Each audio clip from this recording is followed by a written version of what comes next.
La primera lectura del día de hoy, hermosísima, nos presenta uno de los personajes más significativos del Antiguo Testamento, el profeta Jeremías. Quisiera contextualizarlos en la vida de Jeremías. Jeremías vivió 600 años antes de Cristo. Jeremías vivió una época de crisis muy difícil para el pueblo de Israel. El pueblo de Israel se había dividido en dos partes. El reino del norte se llamaba Israel y el reino del sur se llamaba Judá. Poco antes de que viviera Jeremías, el reino del norte, que estaba constituido por 10 tribus, fue destruido. Por eso hablamos de las tribus perdidas de Israel, es decir, fueron masacrados. Y fueron masacrados por un pueblo que se llamaba Asiria. El reino del sur perseveró.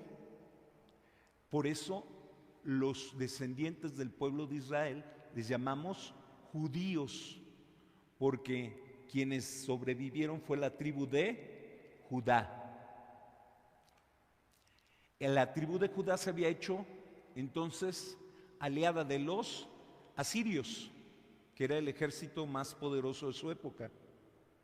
Sin embargo, Jeremías empieza a recibir profecías donde anuncia que Jerusalén va a ser destruida. Y Jeremías tiene un alma muy sensible.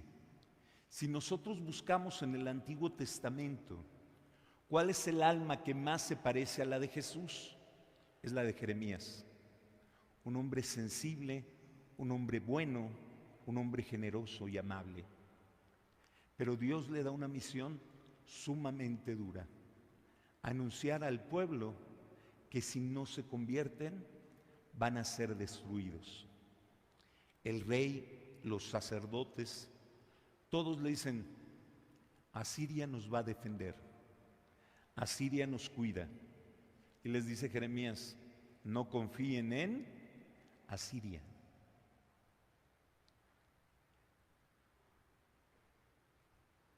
En ese momento surge un nuevo imperio, Babilonia. Y Babilonia lo primero que hace es destruir a Siria. Y después de destruir a Siria, va contra el aliado de Asiria, que es Judá.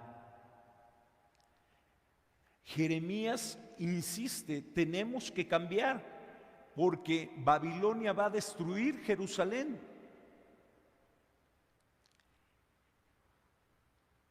Y los líderes del pueblo de Judá toman a Jeremías, hacen un hoyo profundo, lleno de fango, y ahí lo meten. La crisis del profeta Jeremías es enorme. Y llega un momento en que dice palabras muy duras. Dice: maldito sea el día en que nací, maldito sea el día en que le dijeron a mi madre: tienes un hijo, porque soy la burla de todos, porque todo el mundo me ataca. Ya no quiero saber nada de Dios. Y entonces empieza la maravillosa oración que leímos de primera lectura. ¿Tienen sus hojitas? La primera lectura. Me sedujiste, Señor, y yo me dejé seducir. Me has enamorado, Señor, y yo me dejé seducir. Tú fuiste más fuerte que yo. Y aunque oigo por todos lados voces que dicen: matemos a Jeremías, porque yo tengo que proclamar oprobio, destrucción, yo ya no quería hablar de ti, Señor. Pero hay dentro de mí un fuego que arde en mi corazón y que no puedo callar. porque cuando encontraba palabras tuyas, las devoraba. Me sedujiste, Señor, y yo me dejé seducir. Tú fuiste más fuerte que yo. La historia de Jeremías continuará, por supuesto, y efectivamente Babilonia va a destruir el reino de Judá. Y no solo lo va a destruir, a los judíos va a destruir el templo, y a los judíos se va a llevar como siervos durante generaciones a Babilonia. Durante casi un siglo, el pueblo de Judá va a estar de siervo de los babilónicos, hasta que surja otro imperio que se llamarán los persas, y los persas destruirán Babilonia.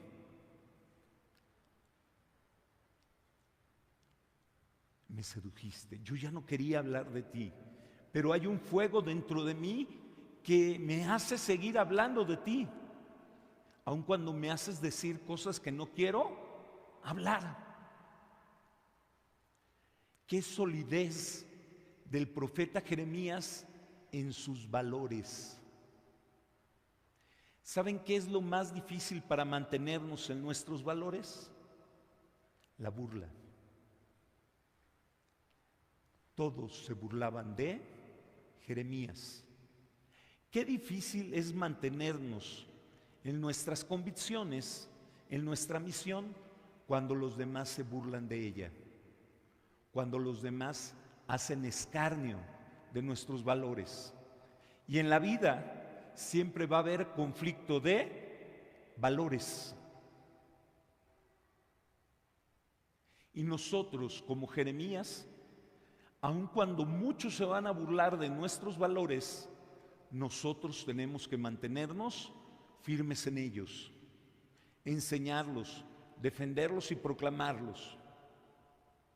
Por ejemplo, ahorita todos nosotros somos conscientes que tenemos que sentarnos a leer los libros de texto de nuestros niños. Y hay cosas que uno se queda sorprendido de lo que dicen. Y tenemos que enseñarle a nuestros niños que ellos tienen valores y que no importa quién diga lo contrario, nosotros nos mantenemos firmes en estos valores. Hoy hay algo que se llama la cultura de descarte. La cultura de descarte internacionalmente se llama la cultura woke. ¿Han escuchado de eso? La cultura woke, ¿qué es? La cultura woke es burlarse de tus valores. No dialogar sobre los valores, burlarse de tus valores. Y eso especialmente se nota en las redes sociales, en las escuelas. Un joven dice, soy católico, e inmediatamente empiezan las burlas. Esa es la cultura woke, donde no se dialogan las ideas, sino se burla de las ideas de los demás. Nosotros siempre estamos dispuestos, como dice San Pedro, a dar valores de nuestra fe, a dar explicación de nuestra fe, pero nosotros nunca nos burlamos de los valores de los demás. Pero la sociedad se burla de nuestros valores. Doy un ejemplo. Si tú publicas hoy que crees en el matrimonio, padre, hijo, esposa, el matrimonio tradicional, te surgirá, si publicas en redes sociales, te van a decir, anticuado, mocho, eso ya no tiene sentido, etcétera. Burlas, no criterios, no reflexión madura. Hoy, por ejemplo, se ve, doy un ejemplo muy sencillo, en este momento hay una película que se llama Sonidos de Libertad. Produjo un actor católico mexicano, Eduardo Verástegui. Cuando lo propuso la película a los grandes estudios, le dijeron no. no tiene futuro, nadie la va a ver, no, estos se empezaron a burlar. Salió al mismo tiempo en Estados Unidos que una película que se llama Oppenheimer. Tuvo más entradas la película católica que la superproducción americana. Ahorita, a partir de ayer o antier, ya está en México esta película, que habla de los criterios de la Iglesia y de los valores de la fe. Y entonces, todo el tiempo hay gente que lo ha estado atacando a Eduardo. ¿Por qué? Porque es católico. ¿Por qué? Porque decidió mantenerse célibe hasta que se case. ¿Por qué? Porque reza el rosario. Y de mucho no lo bajan. Y le han cerrado puertas. Y en algún momento que tuvo la oportunidad de crecer mucho, le dijeron, sí, vas a crecer más si te vas por este camino. Y dijo, no, estos son mis valores. Se burlaron de él. Y él continúa trabajando y ofreciendo desde su fe, evangelización, desde su propia profesión. Los valores no se deben de dejar porque alguien se burle. El máximo ejemplo fue Jesús. De Jesús sabemos que se burlaron todo el tiempo, pero Jesús se mantuvo firme en sus valores y en su propuesta. Nosotros también, como Jeremías, cuando sintamos que aquellas cosas que proclamamos como verdaderas, que defendemos, que argumentamos, quien burla no argumenta. Nosotros argumentamos por lo que creemos y no aceptamos las burlas y nos mantenemos firmes. Las burlas son crueles y duras, pero como Jeremías decimos, me sedujiste, Señor, y yo me dejé seducir. Hay un fuego dentro de mí que no puedo callar. Nos ponemos en pie. Hermanos, ¿creen en Dios Padre Todopoderoso, Creador del cielo y de la tierra? ¿Creen en Jesucristo, su único Hijo, Señor nuestro, que nació de Santa María Virgen, padeció, fue sepultado, resucitó de entre los muertos y está sentado a la derecha del Padre?